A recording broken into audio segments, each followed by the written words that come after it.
You should be getting me live. You should be getting some sound through as well. Hello, everyone.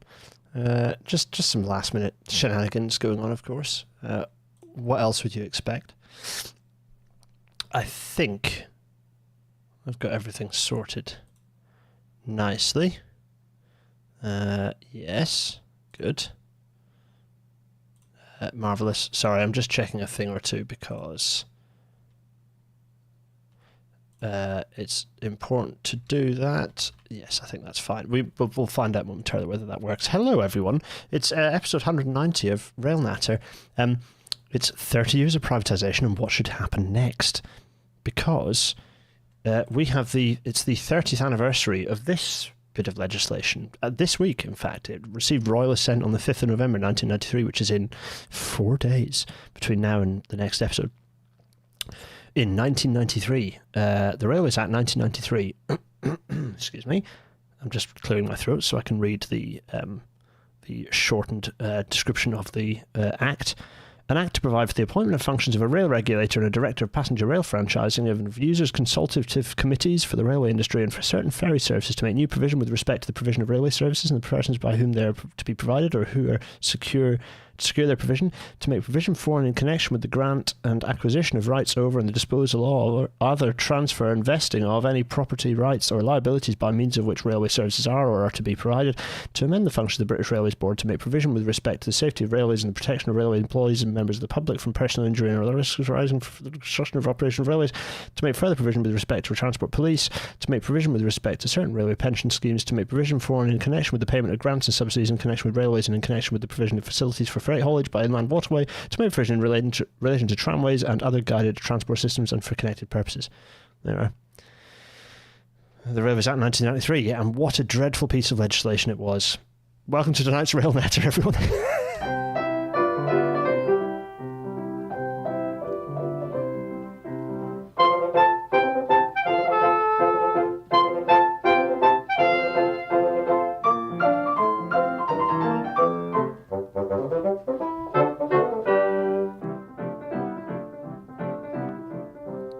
And as the InCity 225 fades away, we will start with a bit of news. I'm going to keep it brief. We're starting with a jarring shifted tone to start with the fact there's been another horrendous crash. That was a content warning, by the way, for the audio-only content warning. Another horrendous crash in India, Andhra Pradesh. There's been a crash killing 13 and injuring dozens. A pretty horrific crash again. A collision of two passenger trains. It does feel like there's an increasing frequency at the moment. There's a lot of capital P politics going on in India right now, and not all of it, by which I mean very little of it, good. There's a piece the BBC's India correspondent wrote an interesting long read way back in June this year, and talking about the fact that this was after the big crash early in the year that killed hundreds of people. I talked about the fact there's an increasing frequency in these sorts of incidents, derailments and collisions. It'd be interesting to get someone from an Indian railway nerd in to talk about it and understand what the kind of context is. So do make suggestions, or if you're interested yourself watching, then do come and join for a future episode, because I want to dig into it. India obviously has one of the busiest, it carries just slightly fewer people than the Japanese railway system does in terms of total numbers, but it's a huge number of people who use the railway. It's a very, very big and pretty broadly modern railway system. It's very easy, as the Well Is Your Problem podcast folk make out, it's very easy to sort of other places like India be like, well, it's India, that's what big crashes and large numbers of people being involved, that's just what happens in a country like India. So no, India is an advanced economy. The railway is an advanced railway. It's a very advanced railway system. It has its problems, but it is they're electrifying, or in the process of getting towards finishing an enormous amount of electrification. Their signalling systems are being upgraded. This is a modern railway system with all the modern railway protections that we have here in GB. So for these incidents to happen is pretty shocking, and it should not be happening. So it'd be interesting to have a deep dive into what's been going on there. Right, let's talk about the UK. Let's talk about Rishi Sunak. And the fact that our Prime Minister is just flat out corrupt. So we're going to start with the fact that the PM has been making a big fuss about really distasteful changing of the number 10 on the 10 Downing Street into the X logo, which is just messed up anyway. But so do we really want him having more conversations behind closed doors with white supremacists in the form of Elon Musk? I mean, no, obviously not. But it's probably fairly innocuous compared to some of the other behind closed doors conversations he's been having. For example, Russell Scott here doing a Freedom of Information request into number 10 having a discussion with the CEO and UK head of country of BP behind closed doors. No understanding of what's happening for us. It's considered balance of public interest against this being published, the findings of this meeting being published. Now, and I'll let you read what's in the letter there. The government has to be able to have the freedom to do this to promote a stable macroeconomic framework to foster economic growth and prosperity. Note, but this government is incapable of doing that, so don't lie. This is just backroom dealing. And what might have been going on? Oh, well, two things. Firstly, when I'd say the Prime Minister is flat out personally corrupt, it's worth just pointing out that 2 months before Rishi Sunak opened hundreds of new licences for oil and gas, this is a national that pointed this out up in Scotland, extraction in the North Sea, his father-in-law's, Infosys, his father-in-law's kind of tech IT company that his wife holds humongous shares in, millions and millions of pounds worth of shares in, signed a $1.5 billion deal with BP. So that's, I'm sure that's unconnected. No, maybe not. And not only that, so not only do we have, this, this conversation is being had with BP, BP getting favoured, basically being favoured for the fact that the Rosebank is being licensed at all, and then BP are being favoured for it. But also, of course, the fact that the lobbying that's happening in watering down the windfall tax to these energy companies as well. So the whole situation is, we have a corrupt Prime Minister. This is corruption, folks. Just to point out, the UK is a corrupt company. This is country. This is corruption. This is not just like we're not uniquely hidden away from corruption. This is just flat out corruption. Meanwhile, of course, Ed Hawkins there, creator of the Hawkins Stripes, pointing out the storm Kieran, or is it Kiran? Actually, I think there is supposed to be a dash over the A, making it a long latter A, so Kiran rather than Kieran, or Kiran rather than how we all say Kieran, I think. Anyway, correct me in the chat if there's a particular pronunciation of this Kieran as opposed to how we all normally pronounce Kieran. Anyway, this is going to be an epic storm. I mean, okay, you never know that these things can peter out, but the expectation is that this is going to be a pretty impressive storm. Our predicting accuracy is more accurate than in past times. The last time we had there were only two other similar events in recorded history, 1989 and 1821. And because we have a much warmer atmosphere and it's more humid, it's going to bring a lot more rain. So this is going to be a pretty unpleasant and epic storm. And you can see where these red marks, it's going to be really blowing 100 mile an hour plus winds through the English Channel. And it's going to be very windy where I am here in York, crikey, and windy in quite a few other places as well, particularly off in the Atlantic. But anyway, yeah, the extremes of wind are out in the English Channel. The Channel Isles are going to get a battering. Anyway, we're going to get through this quickly, folks, don't worry. So, government U-turns on rail ticket office closure plans. Yeah, that's right. The ticket office closures have been U-turned, and this is some good news. We should be pleased about this. This is a Rail Railways Act 1993 win, in fact, because the provisions of that act and subsequent acts made it such that government could not just unilaterally close ticket offices in the way that they have been unilaterally reducing railway services. So it's an interesting situation where the Railways Act 1993, a dreadful document, actually sort of saved our asses a bit, because we, direct action, RMT particularly pushing for us to get involved. 750,000, nearly 1 million people actually submitting responses to the consultation. Really spectacular bit of direct democracy. This is good stuff, and it's a government U-turn, of course. Simon called it not being around the bush here. Fair play to Simon. Just calling it a U-turn. Others said, train companies withdraw plans. No, you fools. This is a government U-turn. Simon called it not falling for it. Hi, Simon. Great work, by the way. Taj Ali here of the Tribune interviewing Mick Lynch and pointing out that it really is it's a resounding victory. It's yet another victory for the RMT, by the way. Absolutely for community groups, for disability campaigners, rail workers. Yeah, it's the biggest response to any consultation in history in terms of the raw numbers of people getting involved. We should feel happy about this. This is good news. It's good news for now, of course. Government will just have to find another way to cut back because they want to cut and cut and cut. But for now, let's take the win.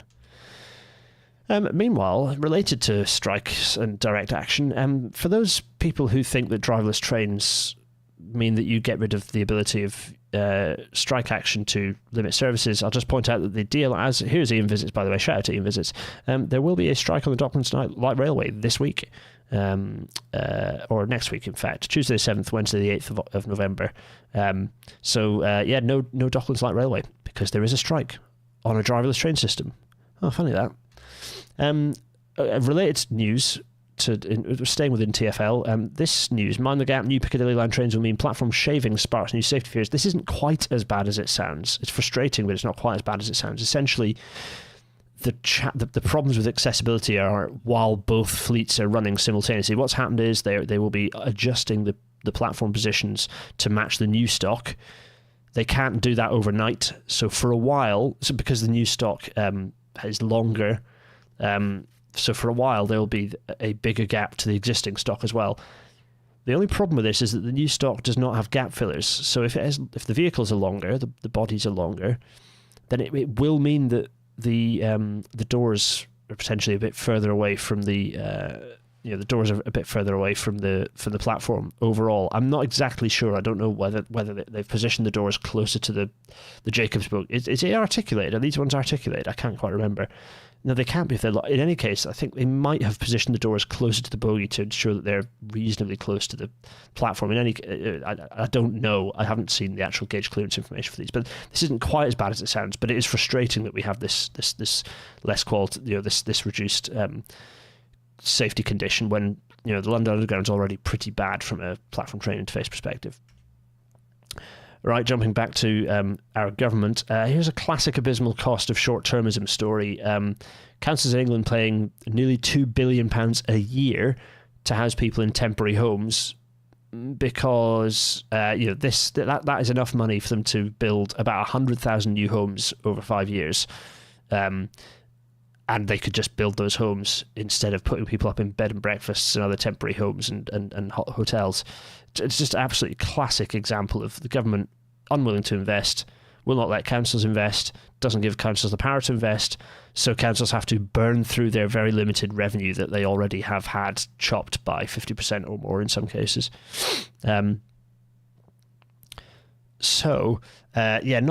Not a good situation. And Paul Kissak here is a former Treasury official tweeting, which was interesting. As a Treasury official years ago, I was trained to be sceptical about spend now, save later proposals. No, Sherlock. Sometimes rightly, he says. But as a country, we've been far too open to save now, spend more later policies. This tweet is the euphemism of the century, I think. Good grief. Anyway, that's a story that's going to continue being painful. And if we're staying with the UK government being just horrendous and sucking the good out of everything, let's just say that this story is a frustrating one. So the government says 4-day working weeks should cease immediately. This is pure ideology at play because a few councils have been pursuing a 4-day working week. It has, frustratingly, they've not put the inverted commas in the right place here. The inverted commas should in fact be, they should be, where's my whacking? I need my whacking, wait a minute. There you are. I've plugged in the Wacom. I'm always unplugging and plugging in the Wacom on camera here. This should be our not providing value. Just not providing value. Get rid of these ones. Because they are providing value. Councils are saying that they're saving money, they're increasing staff retention, they're increasing staff welfare and happiness. 4-day working weeks should be rolled out across the country for all jobs with salaries retained as they are. People are more productive. They do more in the week if they only have 4 days in the week to do it and they have 3 days to rest. This is an absolute classic example of government just ideologically getting involved, where actually councils are doing the right thing. They're trialling this, and the trials are being a resounding success. They've been resoundingly successful. Go and have a read of this article, and you can have a read of what some of the councils are. I don't know what power government actually has to do anything about this. Hopefully none. But the 4-day working week, it's a policy I'm vigorously in favour of, because think how much stuff you never have time to do in the weekend. You have 1 day to just rest and catch up. Sunday, everything's closed, so you can't do anything anyway, and you kind of have to get yourself ready for the working week. When do you actually do stuff and enjoy yourself? No, none of the days. 4-day working week, all for it. Right, very quickly. Good grief, we're already a quarter of an hour in.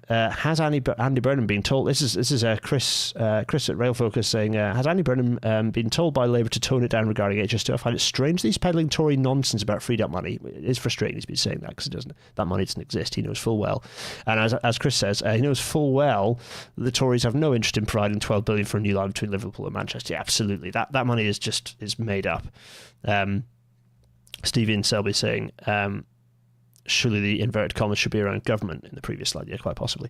Anyway, this is possibly part of Labour creating space to abandon HS2. I strongly believe they're just creating themselves the space to just drop it as a thing they don't have to do, which is very frustrating, because the extent to which this is a critical piece of national infrastructure cannot be overstated. I think that's the shtick here. Andy is a very clever politician. He will be doing his best to navigate his way through to try and pick up what he can for Manchester. But it's frustrating to see Labour people repeating the freed up money bullshit. Meanwhile, Europe is just laughing at us and how inept we are as a country, which is nice, isn't it? And as they should laugh. Here's Maria Ramirez saying Spain's high-speed trains aren't just efficient, they have transformed people's lives. A fiasco like HS2 could never happen here. Our fast train network is so popular that no Spanish government would dare give up on it. Yes. Anyway, enough of the news. Let's talk about John Stone's tweet thread about water privatisation, and also get my Minstrel's face up in the corner. Hello, everyone. Hello. John Stone did a good little thread and pointed out a nice link to some letters in the Margaret Thatcher letter collection. A letter from the number 10 policy unit, a bunch of weirdos, by the way, arguing why water should be privatised. It's really illuminating, because all of the arguments are terrible, and we can go through them. And indeed, you should go through them. I'm going to have John's thread in front of me so that we have the letter here. Here's the letter. So we can actually go through it, because this is relevant to what we're going to be talking about tonight. This context is very important. So what we're looking at here are the arguments. Water, so we're going from here. Water is a good candidate for privatisation because, this is the first argument, is many, though not all, of the water authorities are already in good shape for private ownership and do not need a long period of elaborate restructuring. So as John points out, basically this is saying they'd be profitable in quick privatisations. So this offers this is the number one point, and it offers absolutely no actual benefit to consumers, which is a decent summary of privatisation overall. This is point number one. So this is point number one, and it has absolutely no bearing on quality. Really rubbish. So point number two. Here we go. Number two here. Number two. What is number two? The water authorities between them own substantial assets and employ more than 50,000 people, so they will make a big contribution to the privatisation programme. Oh yeah, look, it's another ideological target situation. As John points out, specifically, it's an ideological target. Government had set itself to basically reduce headcount of government. So that's 50,000 people reduced, taken out of the state, and dumped into the private sector. So again, ideological. We still haven't talked about anything about the quality of the assets here. So point three here, a bit more meaty here. What's this saying here? So,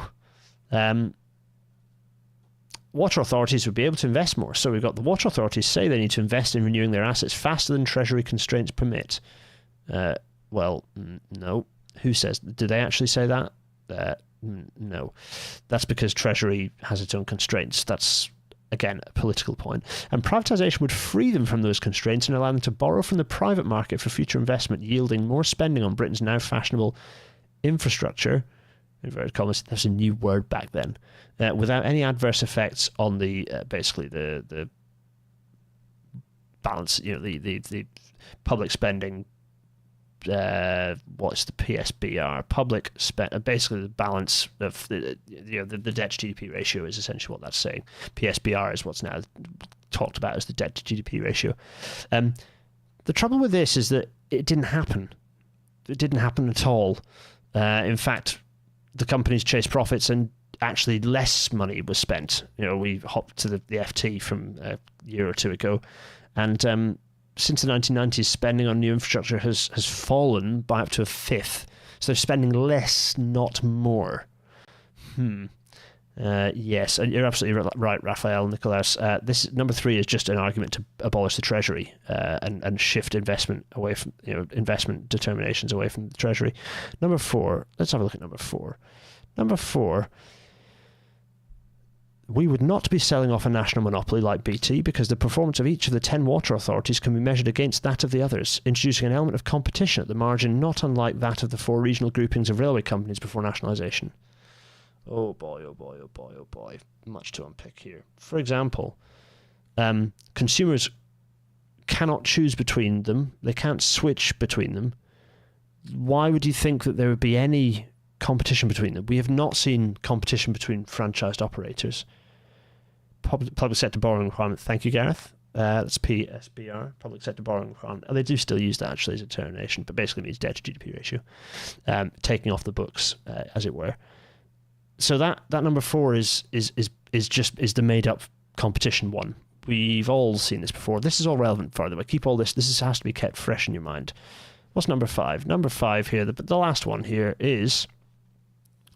The general advantages of The general advantages of privatisation.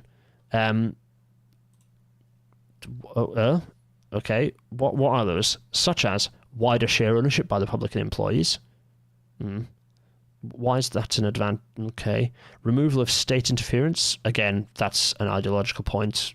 The state interferes more, arguably, in a privatised system because you have to regulate it more. And realisation of assets. What? Just creating something to sell to people. What? Apply with full force. Right. Okay. So the one sort of substantial point, all the others are just nonsense. The wider share ownership thing by the public and employees, as John points out, the share ownership rose after privatisations. It did, yes. And then it fell right off again because larger investors bought up the shares and sort of created large share monopolies. So, yeah, and most water firms are not even listed on the stock market anymore. Whoops. So that's not really real. So Gareth is saying that the PSBR is not quite the debt to GDP ratio. It is basically ultimately that is the debt to GDP ratio, kind of feeding into that Treasury PSBR. That means it's the money that increases the debt. That increases the deficit, which then increases the debt, which is then increasing the debt to GDP ratio. As Average DM says, the general argument is privatisation is good because privatisation is good. That's pretty much the long and short of it. What about this guy, who's this guy representing the number 10 policy unit? Viscount Christopher Monckton. He went on to be a senior figure in UKIP. He was an ardent climate change denier. Worked for CPS think tank, and then that was the thing he did. So it was a classic think tank to number 10 policy unit pathway. So there we are. That's an important context because this is a pairing that we've seen. So we have a think tank, some right wing think tank. In this, let's say, for example, the Adam Smith Institute, and then you have Treasury here with the lion and the unicorn here with like a mankini on, apparently, this visible junk there, which is quite something. Anyway, these two authored a document in July 1992. These two groups together. And that document was called New Opportunities for the Railways. Tonight's Rail Matter is going to be a two-part, kind of a two bits. It's going to be two halves. It's an episode of two halves, as many are. The first half, we're going to flick through this document and get angry at it, a bit like we just flicked through that letter. And the second half, we're going to then say, how do we unpick the mess? So we've had 30 years, thanks to this document, we've had 30 years of not a very well structured railway industry, to put it lightly. What do we need to do to fix it? And we can kind of debate that. So we're going to fling through this document very quickly. We're not going to hang around. Let me do this, and then also remind myself to do let me switch my cursor on so you can all see my cursor. There you are. The cursor is now visible. So, new opportunities with the railways. Privatisation of British Rail. You can all download this from the Railways Archive. Easy to find. This is fun to start with because there's a foreword by John McGregor. Privatisation is one of the great success stories of this government. What? It's funny to look back on that now, knowing what the trajectory of every single privatised element of, everything that's been privatised has become an absolute shambles. BT, shambles. Look at the mess it's made of broadband installation, for example. All the things that we could have had and should have had and didn't. And it's taken, our broadband rollout has been very slow in the UK. Yes. Water companies. Currently, all of our rivers are literally full of shit. Like, that's it's perfect, and perfect representation of how much of a disaster those water companies are. And where it's been nationalised, by the way, there isn't in the rivers. Everything's much better. Water is just paid as part of council tax, and it works fine. Scotland do that, and it's fine, to the point where people don't even realise that water is a thing you have to pay for, because, to be fair, you don't. It's part of your council tax. Anyway, it's obviously very funny to think about privatisation being considered a success. I see no example. There is no example that I can think of where privatisation has been a success. Also, you don't get to say things have been a success when you've only just done them. I think they're just saying that privatisation is one of the success stories of the government because they did it. I don't think they care about the outcomes. They just care about the fact that they did it. Anyway, common to all privatisations has been the harnessing of the management skills, flair and entrepreneurial spirit of the private sector to provide better services for the public. Citation needed. Anyway, the time has come to extend these benefits to the railways. Anyway, right. So let's toss the forward out over into the burning bonfire and start looking at proposals. The government is determined. Here's the introduction. The government is determined to see better use made of the railways, greater responsiveness to the customer, yikes, and a higher quality of service and better value for money for the public who travel by rail. The proposals in this white paper meet these objectives. No, they don't. The railway. We've done this in a previous episode, right? And I'll reference that episode quite a few times in this episode. The railways under BR were one of the most efficient, by every measure, in the world in terms of what they achieved for how little money was being spent by them. Absolutely very impressive. And since then, that has only reversed. We have a very inefficient railway that spends a lot of money and achieves not nearly enough. Quite an impressive kind of reversal of what's actually being said there. The railways have substantial strengths. They have unrivaled city centre to city centre connections. Yeah, that's actually part of the problem, as we know, folks. They're particularly cost effective for long distance and heavy freight. They can be energy efficient. Okay, yeah. They often cause less environmental damage than road transport. What? Often. Always. Anyway. But the railways cannot play their full role unless they give passenger freight customers the services they expect. I mean, you could just improve the service then. The key to success is a reliable, efficient operation offering high-quality services. By the way, it's really important that this language here that you're reading is the sort of stuff that Wes Streeting says about the NHS right now. It's really important. This discussion of the NHS has substantial strengths, unrivaled X, Y, Z, particularly cost-effective for this. But the NHS cannot play its full role unless they give customers the services they expect. The key to success is reliable, efficient. The introduction of competition through greater involvement in the private sector and the ending of the NHS's monopoly in the operation of services will be instrumental in achieving this. That's kind of what is being said here. Tim Davis, it's basically trust me, bro. Yeah, absolutely. Pat Lee Nichols, I can't even get better than ADSL because I'm the wrong side of a canal and a motorway, and there aren't enough houses near where I live to justify the costs of building that stuff. Yeah. Oh, anyway, right, so British Rail. Here's some discussion of British Rail.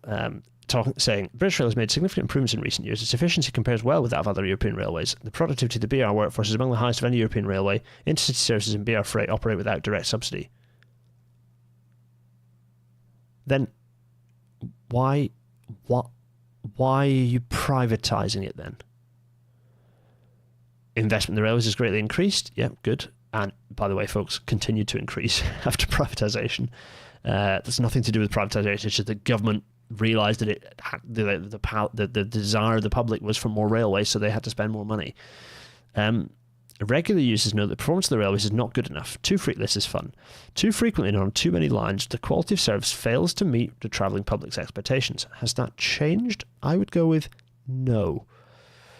BR staff and management work hard to improve services. Goddamn they do, and they still do. But they are limited by the structure of the industry in the public sector.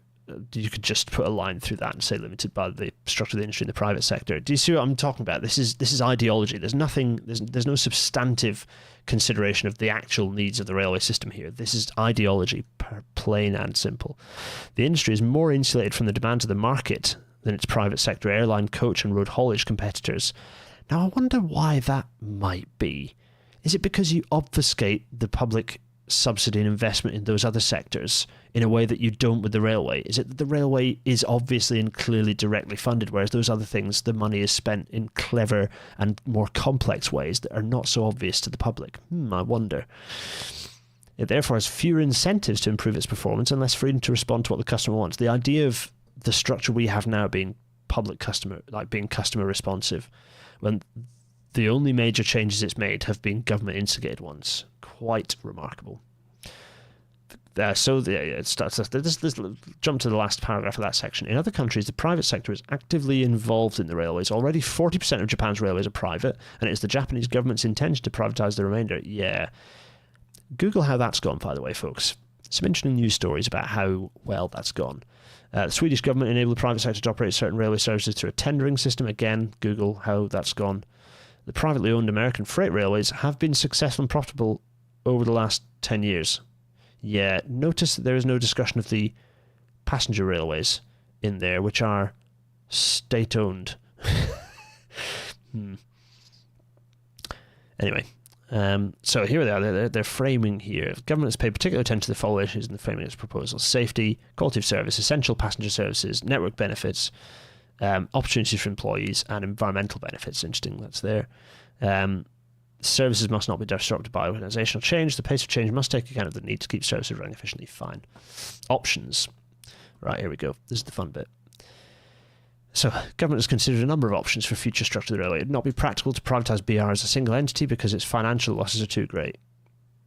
I mean, you could just not then. Now, to be fair, they're not wrong. Like, there'd be no point in doing that. People wanted a BR PLC, and I have to argue, what would be the point in that? There would be no value. Similar objections apply to the sale of BR split into purely geographical units. For the foreseeable future, no regional company could be sold outright, as each would be entirely dependent on continuing large subsidies from the taxpayer, as the talks are now. Anyway, BR, with the government's agreement it has over the last 10 years, reorganised the railways in business sectors based on different markets. Sectorisation, lots of people say sectorisation was fantastic. Yes, to an extent. I don't think it was perfect. I think I think intercity and regional railways to an extent. I think there are some problems. Anyway, particularly again, as ever, I talk about the lack of any suburban focused rail system. Only London had a dedicated suburban rail network. Anyway, right, so lots of wibble and wobble. Flexible solutions will be needed to encourage private sector participation in the railways. A structure is required which will promote the introduction of new operators while taking account of the continuing need for subsidy. BR currently operates as a vertically integrated railway with track and train operations under its control. The government believes that track and train operations should be separated at an early stage and that a new track authority, Railtrack, there we are, should be established initially within BR with responsibility only for track and associated infrastructure. When BR's train operations are in the private sector, Railtrack will continue on its own as a separate organisation. This structure offers the greatest prospect for private sector involvement in operations and will enable BR to provide fair treatment between operators wanting to access the track and other infrastructure. The government recognises the challenge which this restructuring will pose for BR following the recent organisational changes introduced under the Organising for Quality initiative. It will work closely with BR management to ensure a smooth transition to the new structure.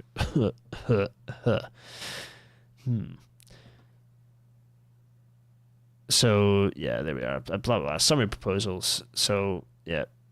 The government believes the private sector should be given the fullest opportunity to manage and operate existing railway services, receiving grants where necessary in return for meeting required standards of service. In this Parliament, the objective will therefore be to enable the private sector, through franchising, to manage and operate passenger services. Responsibility for negotiating, awarding and monitoring franchise will be given to a new franchising authority. Ooh. So anyway, all this discussion, benefits of private sector involvement, liberalisation. This is fun. So we kind of know what the structure was because we've talked about that. So here, what we got here are the benefits. So A, more concern for the customer's needs. Management and employees in the private sector have greater incentives to provide the services which the consumer wants. The profitability of their company, and at the end of the day, their jobs, depend on providing a service which attracts custom. Nationalised industries do not face such acute pressures. Bollocks. That's bollocks, everyone, as you know. It just isn't true. That distinction is not one fixed in reality. It's an ideological one. The idea that somehow, given that LNER is currently state operated, and I would say probably has one of the higher customer satisfactions on the system, would suggest that just is fiction. So, B, competition and ending the monopoly. New operators will be allowed to provide services, giving customers a choice, and stimulating improved service and value. The only real main line where there is actual choice is the East Coast Main Line. And the only reason people get Lumo versus LNER is because it's cheaper. That is competition. I would not say that is improved service quality on either LNER or Lumo. That competition, supposedly in places like Italy, has driven up quality, has driven down driven down fares.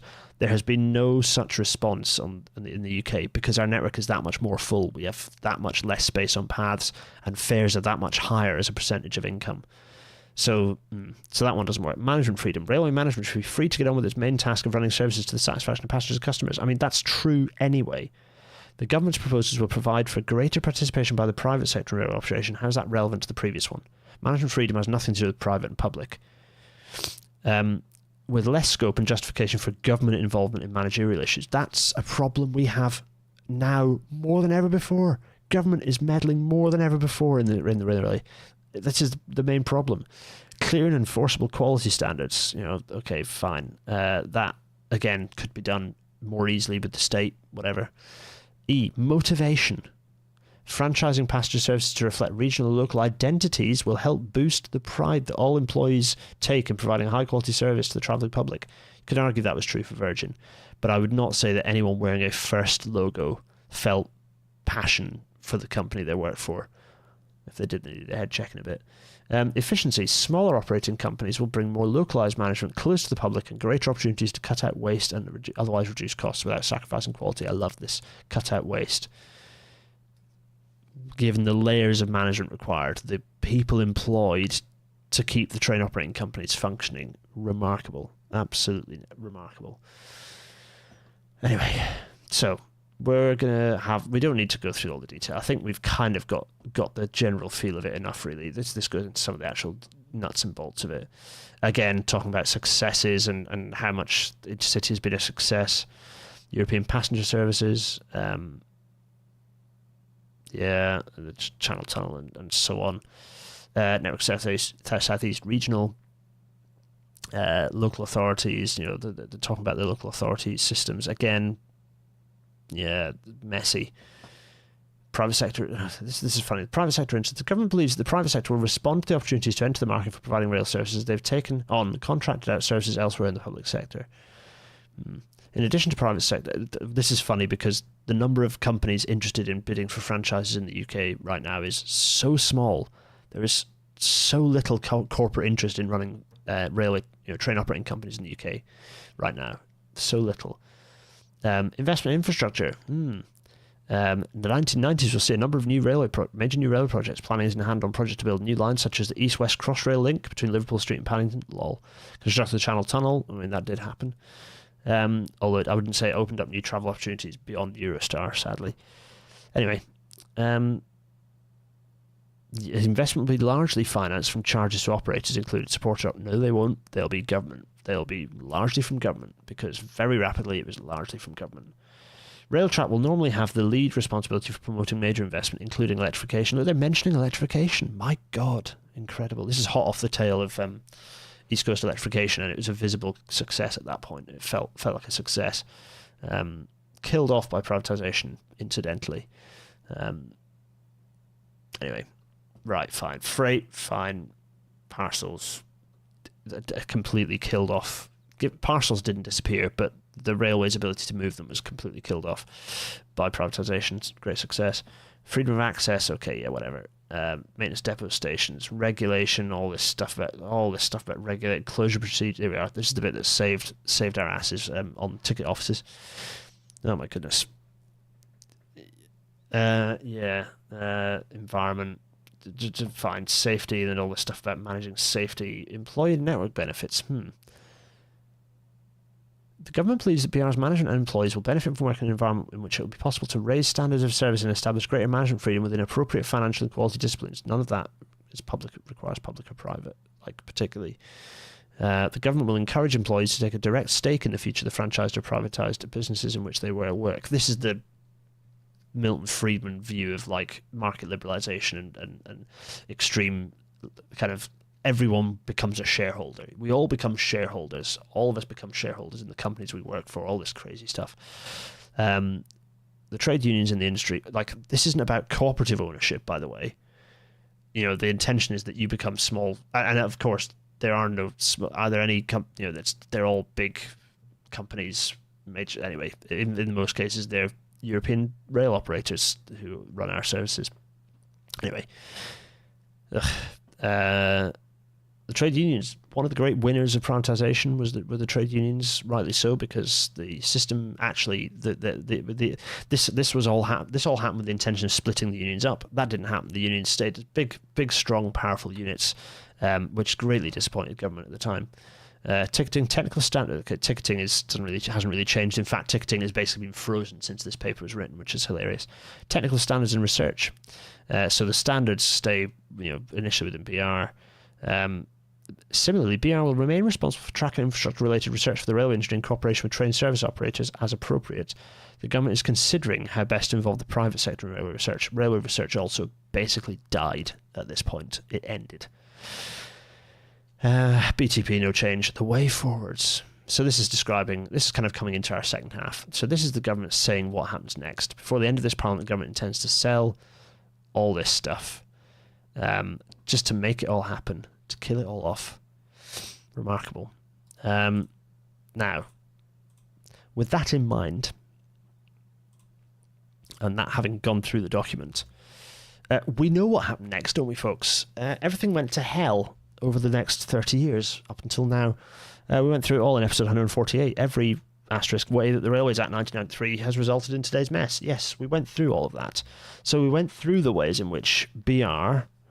Okay, this is a slight exaggeration, because actually there were already bits sort of privatised off of BR, but BR was converted into this mess of, Railtrack plus the IMUs plus the TRUs plus the TOUs plus the freight companies plus the ROSCOs plus the Franchising Authority, Economic Regulator and Safety Regulator. Oh golly. And we also kind of, in that episode, worked out how we got from Railtrack to Network Rail, from all of these bits into having, good grief, so many suppliers for Network Rail, and not just Network Rail, actually. These suppliers are also for suppliers of this lot as well. How we ended up with, all of these operators. Oh my goodness me, look at them all. Actually fewer than original, because it was chaos. It was like a messy chaos to start with. It has actually tidied up. How we ended up with kind of not a huge amount of change in freight, other than DB gobbling up most stuff to start with under EWS. We ended up with a few more train operating companies than we have now, but Angel and Eversholt and Porterbrook are still here. And then we ended up with DFT gobbling stuff up for its own. The RSSB coming to existence. Uturn popping up. It's kind of managing research. Of course, RDG, pointless RDG in there, taking over the role of ATOC, and the Rail Ombudsman as well. What we want to talk about is how we go from this to this. How you convert this mess, all of this, into something a bit more sensible. The structure of the future rail industry that you and I want to have. So, here it is. This is the sort of an idea of what the structure will be. So if we go through here, firstly, a direct transfer of NR into BR. We're going to go through this kind of step by step and what actually needs to happen, but kind of roughly with pen and scribble. We need to reduce the number of suppliers. In most cases, that will mean insourcing lots of stuff into British Rail. So actually, not Great British Railways, by the way. It's a completely stupid name.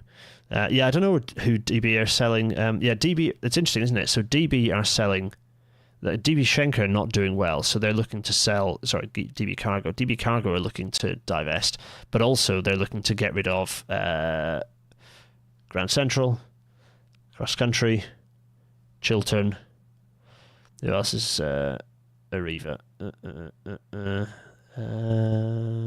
That's it, isn't it? It's just Cross Country, Chiltern, and Grand Central now. Anyway, they want rid of it, which is interesting. Anyway, so we have what have we got going on here? So we've got all the suppliers. We've got these are already nationalised. So ScotRail, Caledonian Sleeper, and TFW, TFW Rail, all fully nationalised. LNER, Northern, South Eastern, Transpennine, mostly nationalised. They are state companies for sure. You have the fully private operators here. You have the train operating companies. You have Avanti, Cross Country, EMR, GWRs, the long distance ones. So the long distance ones here. You've got Chiltern, Greater Anglia, Southwestern, and West Midlands Trains with its two individual sub companies as the kind of the regional ones, and then you've got the urban ones here, the sort of urban ones of C2C, GTR, and Merseyrail. Merseyrail being a concession actually. So again, slightly different to the other ones that are franchised, but Merseyrail being a concession. Those are the private operators. Then you have the open access operators. So these are the ones that in the true sense private, but actually those companies only exist because of the rest of the industry, which is why I think that open access operators, it's a disingenuous idea that they are truly autonomous. Actually, they are just essentially extractive. So I'm not really a fan of them. However, they can stay willing to keep the open access operators running, just elbow them harder with much higher charges, because they will be charged, unlike everything else, which will not be charged, because we need to vertically integrate the rail system. We need to think of the railway as a system. We need to gain the benefits of, if we electrify the railway, trains can be lighter. If we use friction modifiers on our trains, all other trains will benefit from the bit of friction modifier that's still there, all this stuff. Laurel are still run by Arriva. Yes, they are Stephen Selby. I took they're not Laurel anymore, are they? They're London Overground Rail or something else. The Arriva Rail London, actually, isn't it? It's ARL, Arriva Rail London. Yes. I took them out of here. They are technically a train operating company. I just took them out for simplicity because it's kind of a London thing. But you're right, they also are really part of the wider rail industry. The freight operators, you know what? Let's get rid of my scribbles, actually, by the way, for now. Freight operators, fine. Leave them as they are. Keep them running as private entities, frankly. I'm fine with that. However, DRS, which is a state organisation, currently nationalised, should become part of BR, and it should be expanded massively so that the others get squeezed hard. They can keep doing what they're doing, fine, but basically there should absolutely be... we're not in the EU, so we don't have to care about competition rules. DRS should start doing other things massively, particularly parcels into city centres. They should take up the work that's being done by Veramis and others, absorb that work, because frankly it's not going to work without it being run by the state operator. The business case is never going to work. Amazon's never going to run with it, and so on and so forth. It needs to be done as part of a state. It needs to basically be a drumbeat operation that just runs and will always run independent of what who the customers are. It's a big glaring gap, because all of these folks need to just be gobbled up. Okay, you might have some like individually small. You might still see Europhoenix maybe existing a bit with a few things. They might retain a few old locos, but by and large, the new stock should be completely bought up. There should be no Roscoes, essentially. Maybe a couple of small ones, like to deal with the fact that you'll have heritage operations and stuff like that. Fine, but they should cease to exist as a going concern. Where do I stand on management contracts? Pointless. There's no point to them. It's a load of pointless commercial barriers that don't need to exist. Just bring them into a single organisation. And all of this, ORR doesn't need to exist. RSSB shouldn't exist. Should be brought into BR. Uturn should be brought back in so that you can have it would fix all the problems universities complain about of not being able to get their stuff to market. You fix that by just integrating Uturn into BR. It becomes part of BR. RDG disappears. And indeed, the rail ombudsman. You don't need that rail ombudsman. You can rely on passenger focus, on transport focus rather, for that. So you kind of still have the DFT, because the DFT have to have some role in sort of providing input and steer to British Rail, but by and large you kind of also want their input to be pretty minimised. Paul Davis is saying it's gone very dark. It's all gone very dark. For who? So we've talked a bit about structure and branding in episodes 20 and 114 of RailNatter. Good God, we've done so many of these, haven't we? But we're going to talk a bit about... So we by the end of these episodes, we kind of got an idea of what the rough idea of the structure would be. And I know my face is blocking up TFE and SPT up here. Sorry, Glasgow and Edinburgh, but I'm Scottish, so no one should mind. And we talked about the fact that there's kind of a three-tier sort of shape to the industry. That you have the kind of the national stuff covered by Intercity, you have regional stuff, and kind of to some level you have devolved authorities feeding into the regional stuff on what they want. So the TFN, the Transport for the Norths, the Midlands Connects, those subnational transport bodies, alongside Scotland and Wales up here, and then you have the city regions, the urban systems. But how do we kind of get to then and each of the urban systems can be run either you could. We'll talk about it. How do you get to this structure? How do you get to all this stuff I'm talking about? Daniel Smith saying, what about leasing trains directly from the manufacturer instead of via Roscoe? There might be a decision to do that. That's been done by Nexus with Stadler Fleet, but that should be up to the devolved authorities, particularly in the case of the urban systems here. They should be able to buy their trains outright and maintain them however they like. They should be able to lease them from a manufacturer. At least when you're doing it from a manufacturer, you're getting rid of the Roscoe middleman. You don't need the Roscoes there. You can just do it directly from the manufacturer, and that gets rid of a load of overheads. As we'll talk about later, the Roscoes pocket £1 billion in profit a year. Like £1 billion in dividends a year. What? That's £1 billion. Our industry gets paid like 12 billion to run. Actually it's less than that again. It's like 7 to 9 billion now. £1 billion of that just to Roscoe dividends. Get rid of them. Buy them out. Just buy them out. Ideally you'd nationalise them without compensation, but I don't think that'll ever happen. So pay them their market rate for the new stock. Don't leave them with their old stock, but just don't lease it from them anymore. So they have to then scrap it. Let them collapse in on themselves. I don't care. All the good staff that are, for example, Porterbrook and Eversholt have some really good engineering staff. BR needs them. Just get those staff over. Get those engineering teams over, because those teams will be needed to look after the trains. So you buy in all the skills of those organisations that you do need. I'm not saying all the people get sacked. No, they all get 2P'd over into British Rail. Anyway, what needs to happen? What needs to happen to get us here? Let's have a think. So let's start. We've got some timelines in here. So by 2025, the first thing that needs to be done, Labour, is to reorganise Network Rail into British Rail. Do not create a new organisation. Do not create a new organisation. Network Rail exists, has all the structures, all the systems. Why would you waste money on creating new systems and structures? Yes, Network Rail is an infrastructure organisation. Yes, it is set up to do a job that job will change dramatically, but it is easily capable of being expanded to cope with becoming British Rail. Do not create a new organisation. It's just incredibly wasteful to do that. Just so wasteful, contemptful of public time, let alone money. So that's the first thing to do. Network Rail, convert into British Rail. Lovely. You know what? I need to turn my pen into a different colour, don't I? Let's go for something absolutely bafflingly brightly coloured. Let's go for bright yellow. There we go. So, next up, by 2025 again, as part of the next control period planning, which is the next control period incoming, by the way, time is short, insource wherever feasible. Reduce the use of small and medium enterprises and eliminate the use of contingent staff. And when I'm talking about contingent staff, there's all sorts I mean there.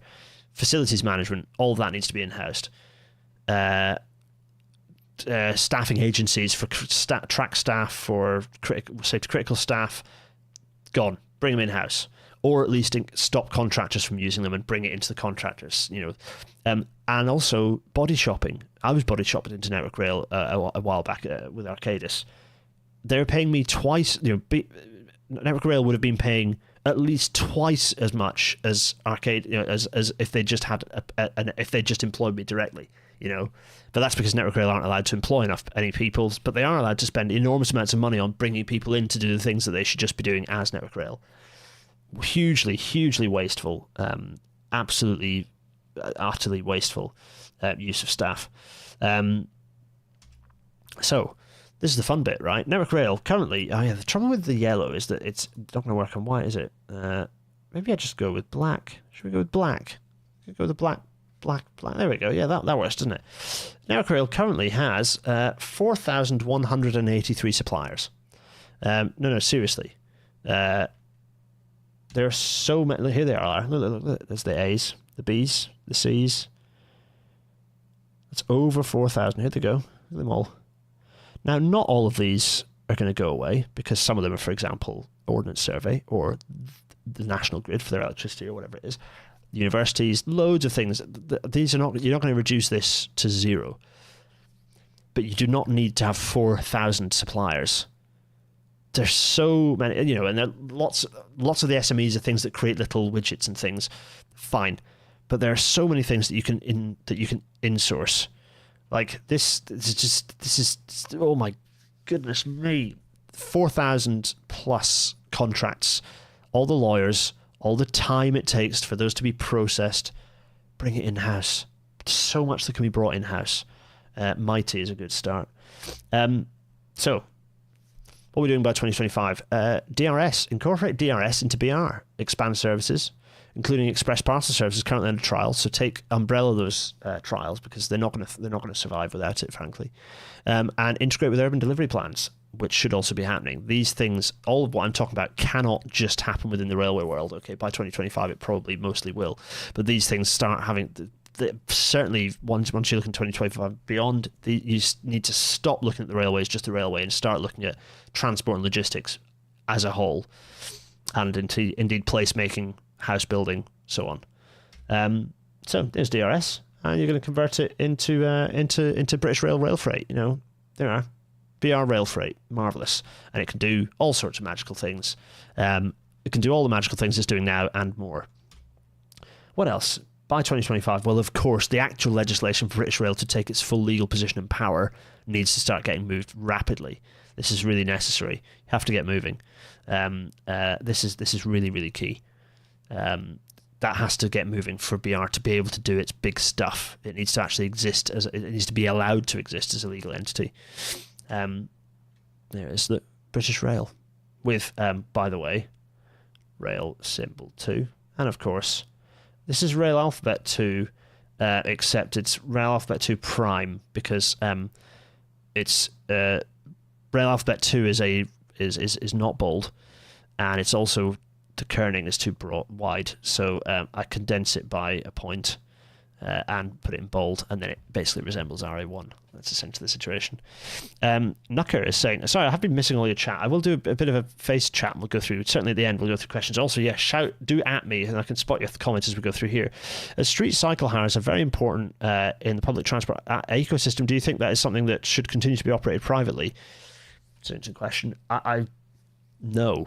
I think it'd be good for those to just be brought in. I think that the Boris bikes, for example, which obviously aren't Boris bikes, they're Livingston bikes. But anyway, those really should be just directly run by TfL. There's no need to have a third party running them. TfL are absolutely capable at technology. They created contactless that is now used across the world. And it's the same for all these things. Like, really, they don't need to have a private third party involved. I don't see where the value is in that at all. It's not viable for this government to go on about waste when they spend all the extra money on extra interfaces. As I talked about last week, our economy is based on extracting value from the interfaces between fragmented organisations, which is obviously bonkers if you want to actually get anything done, because all that time and money is wasted on those interfaces rather than just getting the thing done. So, by 2025, this is the fun one. Buy out all Roscoes. The financial hit will be rapidly worth it. So let's just see. So Angel, probably about 5 billion. Beacon, probably about 500 million. Europhoenix, probably a lot less than 500 million, but I chucked 500 million at them anyway. 3.5 billion for Eversholt, 3 billion for Porterbrook, and about 1 billion for Rockrail. So that gives you about 13.5 billion. Or about 10 years of Roscoe dividends. Actually, probably less if you count for inflation now. So that's worth it. That's a 10-year payback on that investment. 13.5 billion, that's not a lot of money. We spent a lot more than that during COVID. Just blast the 13.5 billion, get those trains back. To be honest, you don't need to spend the 13.5. You can probably spend less than that. You probably end up spending about 8 billion because you can just get rid of all the old trains that aren't worth anything.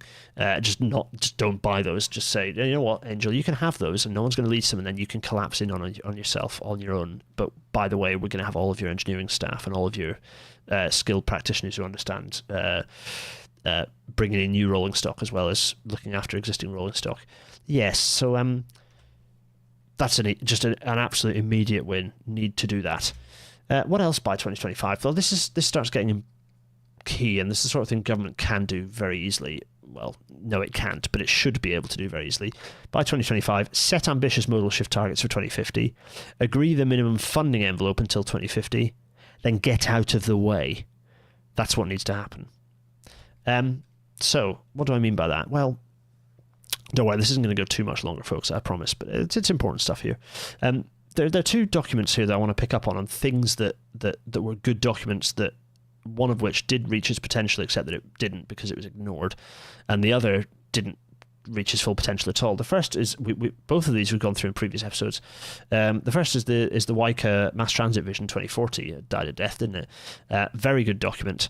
And then the second is the UCR, the Union Connectivity Review.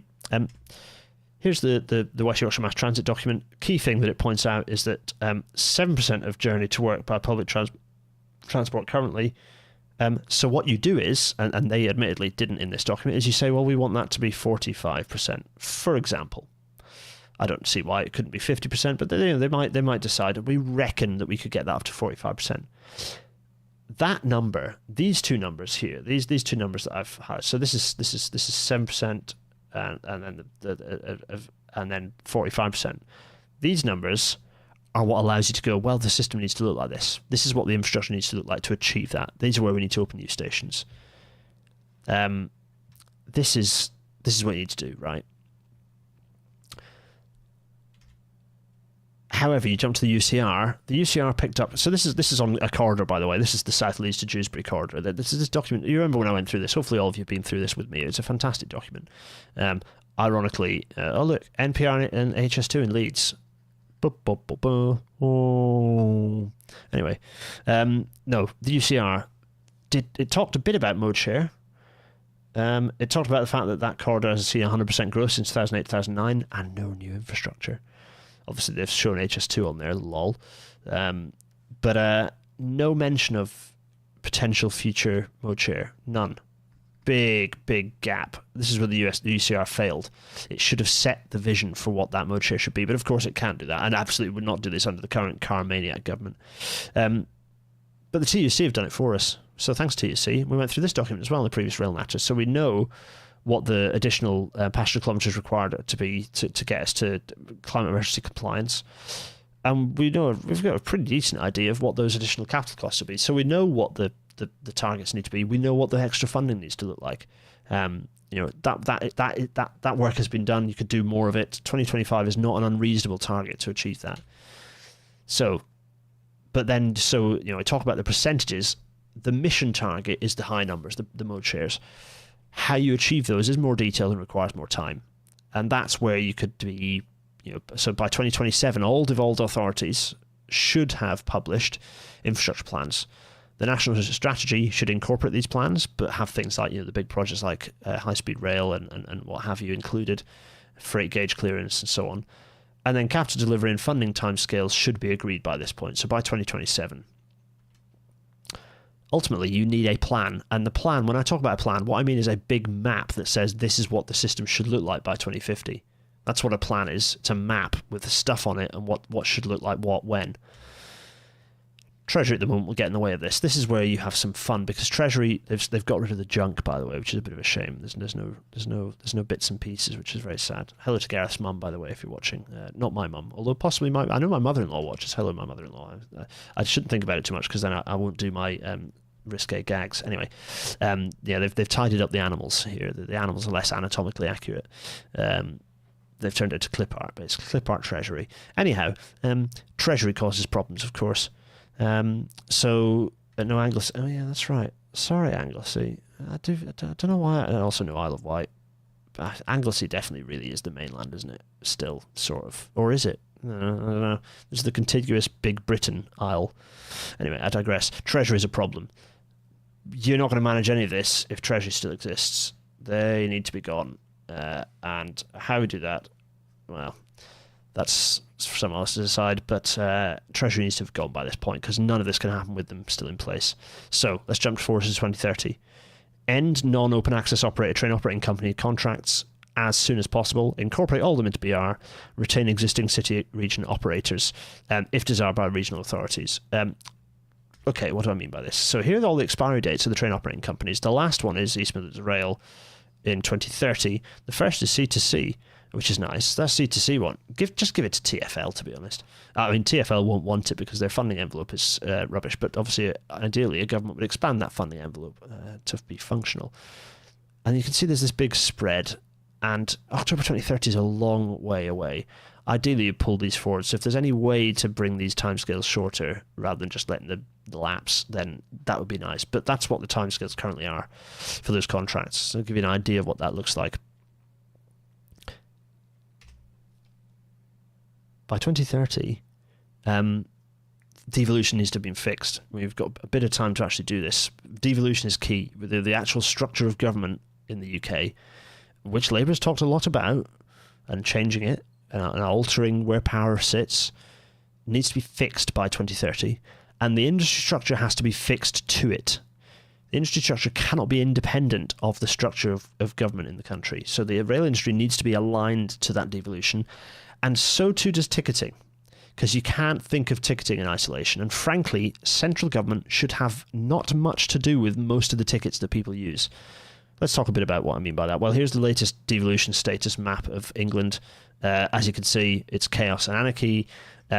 Within that, you can see the kind of the combined authorities as they currently are. Well, actually, these two are getting merged into one, which is just northeast.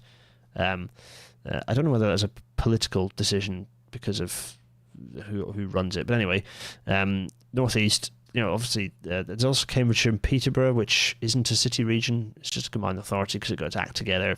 Also because it had a Tory mayor at the time, if you remember. And then also there's the fun unitary authority that's down here in Cornwall. Anyway, let's park those for a minute and just think about our cities, because these are our cities that have a population over, what did I say, over 500,000. Was it over 1 million in total? Certainly the big number. I think it's over 500,000. Anyway, the big numbers. So North of Tyne is getting got rid of. I don't care for this one, whatever. If they want to have their own branded railway system, then who am I to argue? Fine, but I really care about the urban areas. I care about the urban areas because it's the most efficient way for people to live. It's the most efficient way to get public transport working, and it's where we need to invest the big money beyond the national connectivity. Particularly if we end up without any national connectivity projects, then the money should be invested in massive urban public transport upgrades. So, you've got Tyne and Wear Metro up in the northeast. Well, they should also be running heavy rail services, whatever those are. Running currently, Northern Rail services. Northern should be transferred over to the Tyne and Wear Metro and run as part of that system. Admittedly, it would be slightly different, but to be honest, they could run the 555s quite happily on the existing system, and perhaps that's exactly what they should do.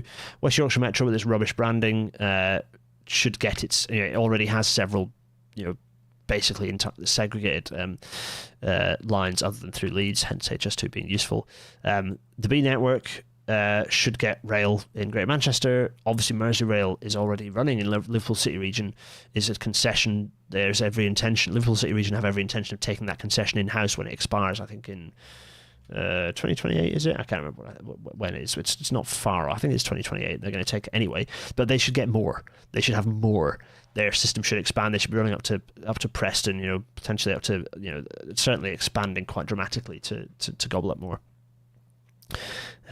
So we also have and then South Yorkshire, of course, as well, with their hilariously vibesy logo. West Midlands Railway is already in place in the West Midlands, and rightly so leave them to it.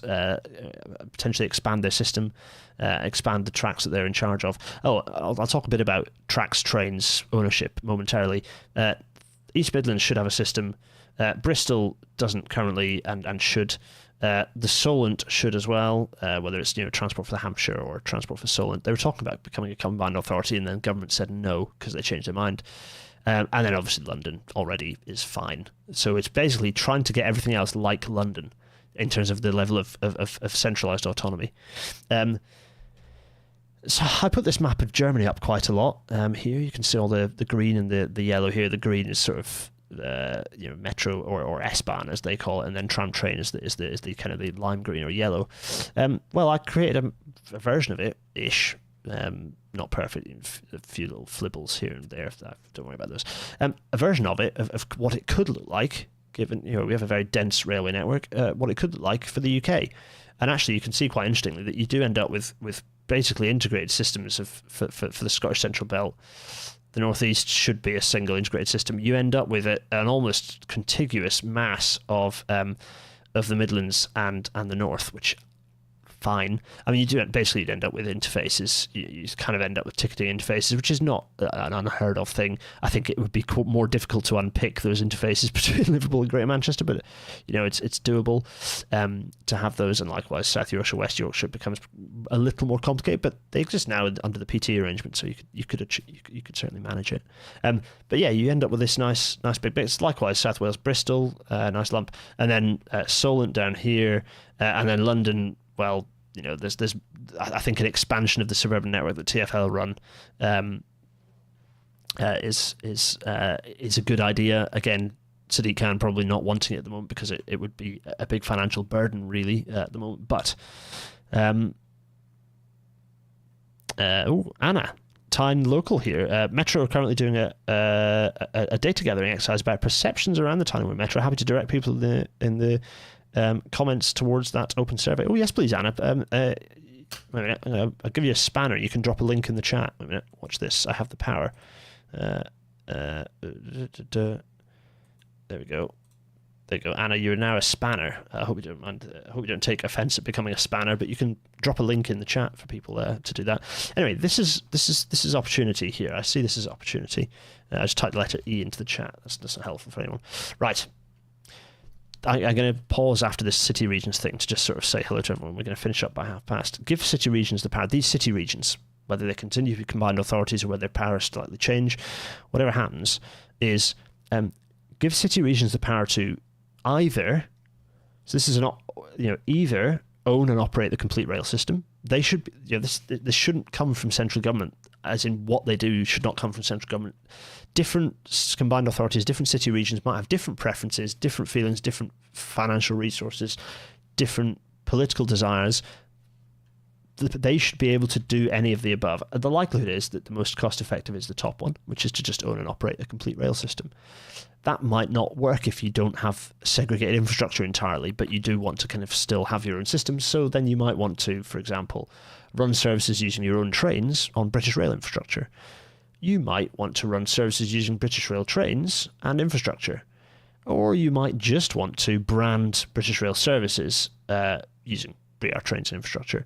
You should be able to do any of these. That should be fine. So, for example, this is just an example. It's not what actually might happen. West Midlands Railway might, for a long while, until they've got a Crossrail built, they're going to be using tracks that long distance services are going to be using. So you're probably going to have the tracks and infrastructure as being BR infrastructure, but the trains might well be West Midlands Railway trains. The local authority might buy the trains because it might be the right thing to do. So that's the city region. This is key. Why am I putting a lot of emphasis on the city regions rather than intercity? It's because intercity is kind of fine. I mean, it isn't. HS2 going is crippling intercity, but in terms of the biggest impact to people, this is the biggest impact, and this is the biggest change, and this is the stuff that needs to be focused on, is actually giving the UK decentralised power to the cities for the cities to have their own high-density mass transit systems. Ticketing comes from that. So what about ticketing? Ticketing here. So for the intercity stuff, you know what? Demand responsive ticketing might be irritating, but it is reasonably sensible in terms of managing that demand. That it does work. BR did it. That's fine. But it should be capped against the alternatives. It should be capped against the alternatives. So the government should basically make sure that the choice to travel by train is an easier one than it is today. So we should not see £300 fares on our railway. That just should not exist. Hi, David. I'm glad you're in the chat.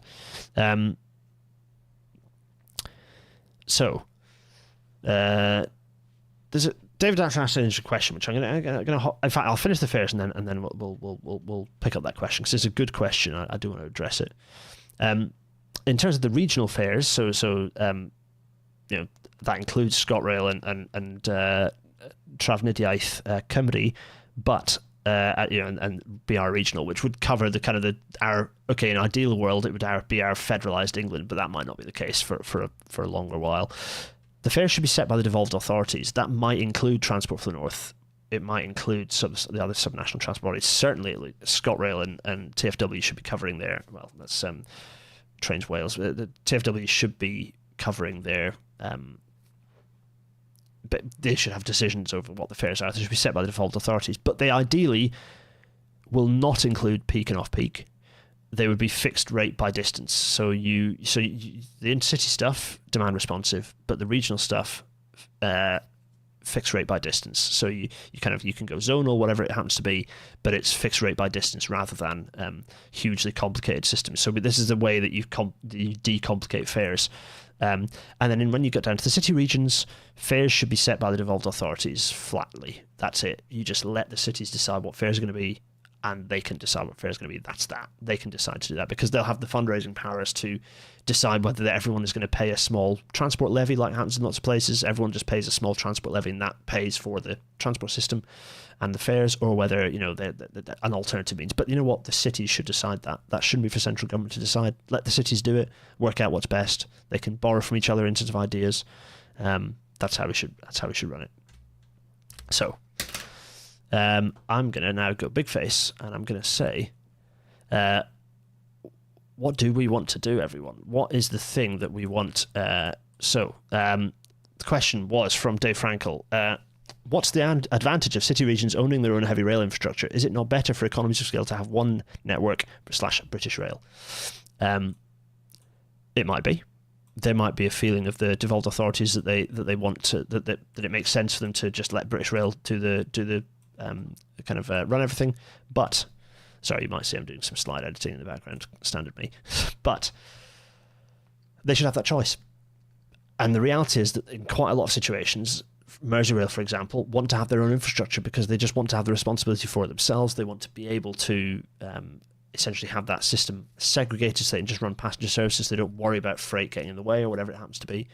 And it's standard in lots of other parts of the world where the city owns its own city infrastructure. I think that's quite a reasonable way to go about it. Are there economies of scale? Well, the economies of scale come from having, it might be that you do let BR continue to have the infrastructure, but I think the key thing is the city should be able to decide what they want to do. They should be able to decide, actually, we think our plan, internally we think actually there's more value in us having the infrastructure than BR having the infrastructure, or actually there's more value in us just kind of staffing the trains but leasing them from BR and running on the infrastructure. I think it should be up to the devolved authorities to decide that, particularly in terms of city regions. It is out of sync. I don't know why it does that. It's OBS being silly. I can hear myself. I'm slower there. Sorry, Gareth. What else? Other questions. Let's see. Campaign for North East Rail. Whatever happens, I just want them to get on with it and stop the endless consultation and waffle. Absolutely. Yeah, for sure. Let's see. Other stuff. How about the Southwest? There are Devon Metro plans, and Exeter has one of the largest travel to work areas. Yes. Actually, I was drawing. So I've put the big city areas on the map. In fact, let's go back to Smallface again. I've put the big city areas on the map, but actually, I'm quite. Other devolved areas might wish to do the same thing, and they should be able to. They should be allowed to, if they get this combined authority power, they should be able to do the same thing. And I think, it's a good example. Exeter actually has a huge travel to work area and would benefit from being able to just basically run its own services. On the flip side, and again, they should have the same options. So these same options of the ability to decide whether they want to run these, to kind of just brand their stuff and have some control over the way the service looks, or own and operate their own system. It's a good example where they're probably going to be down the bottom end of this in terms of the resource, rather than Manchester might well be close to the top. So, no, I didn't work very well, did it? Let me go in here. Why is that's strange. Oh, you know what? I'm going to go big face and fix this because I have the power. Watch this. I'm going to go big face. There we go. And I'm going. This is the power, the magical. There we go. Fine, I fixed it. Oh dear. Right. That's too small face. There we are. My small face. What needs to happen then? Let's summarize. Number 1, set the structure. Number 2. So that's, this the 5 steps to getting where we need to be. Number 1, set the structure. Number 2, set the mission. Number 3, set the timeline. Number 4, set the funding. And number 5, step out of the way. That's my instruction to government in what you need to do. Set the structure, set the mission, set the timeline, set the funding, and step out of the way. Let the railway, so in terms of devolution, saying the railway itself has plenty of devolved powers to make decisions long term of its own accord. Just match those, So government, in terms of democratic oversight, government has set the structure, they've set the mission, they can set the timeline, and they can set the funding long term, but set it, not change it, set it. At that point, they step out of the way. And I'm not saying they don't pay attention. Absolutely, they need to monitor, evaluate, reevaluate, remonitor, but they should keep out of the way. That's the plan, and that's how you get BR back. That's how you do it. And that's my view of what it should look like and where the power should sit. And for example, we talked about branding. I'm not talking about branding because it's another episode, but those city regions branding, I think, is important. We talk about local buy-in. So let's get rid of my face. This episode has gone longer than I intended to. But hopefully a good one. Let me know what you think. If you think this was okay, if you agree. You know what? While I'm doing the end credit stuff, let's do another little poll. I always enjoy a little poll. Do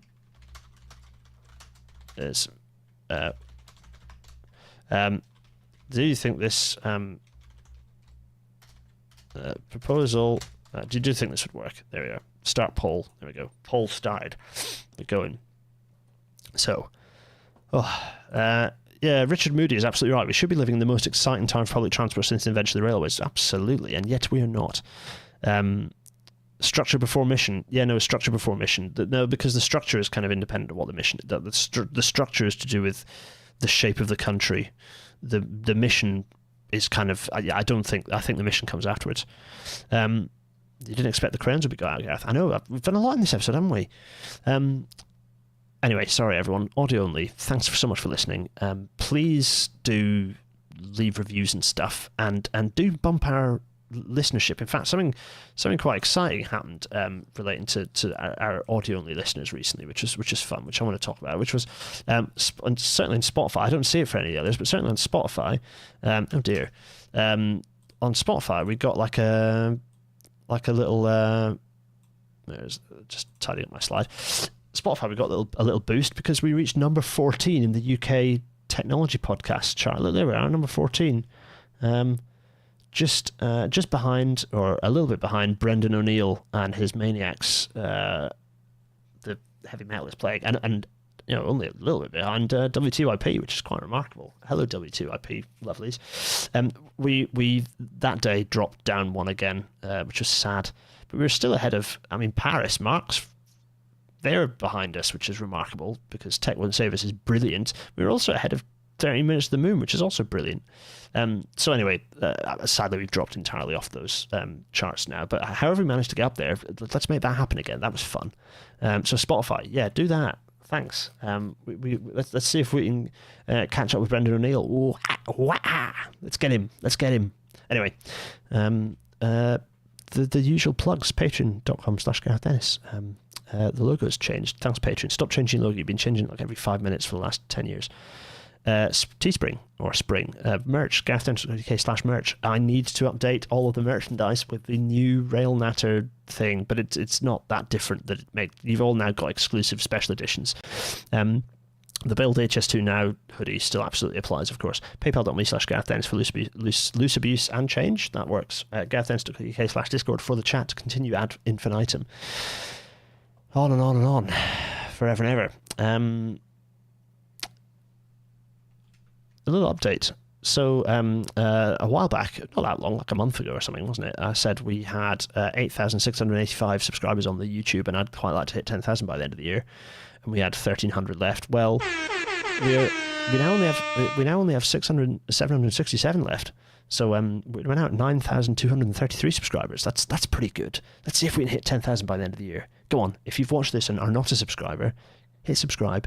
If you listen to this in audio-only format and you do have a YouTube thing, just go and subscribe even if you don't actually watch the YouTube. And for everyone else, thanks for all those who do subscribe. Thanks. It's a good thing, probably. Rail Natter, I care a lot about it, particularly when I get emails from people saying you maybe want a career in the rail industry, and I've got starting a degree in this, or I've changed job into the rail industry. It genuinely brings a tear to my eye. It's wonderful. So it's lovely that's what it's all about. It's stuff like that makes me very proud of this show, and all the Patreon supporters who support me, by the way, you enable that to happen. You should all also have tears in your eyes. That can be facilitated, I'm sure, among yourselves. Arrange the tier situation. But more subscribers means that this funny little show that I care a lot about might start getting noticed by more people. I got excited by the Spotify thing. So it's like, it could become quite a big thing. Anyway, there are exciting guest plans coming up. So there's stuff always happening, despite the fact that I have so little time to myself to do this sort of stuff, and rightly so, because I'm a full-time job eventually, but at the moment full-time dad. You're never not a full-time dad, but anyway, you know what I mean. Anyway, this is exciting. I'm going to stop waffling. Next episode is going to be episode 191.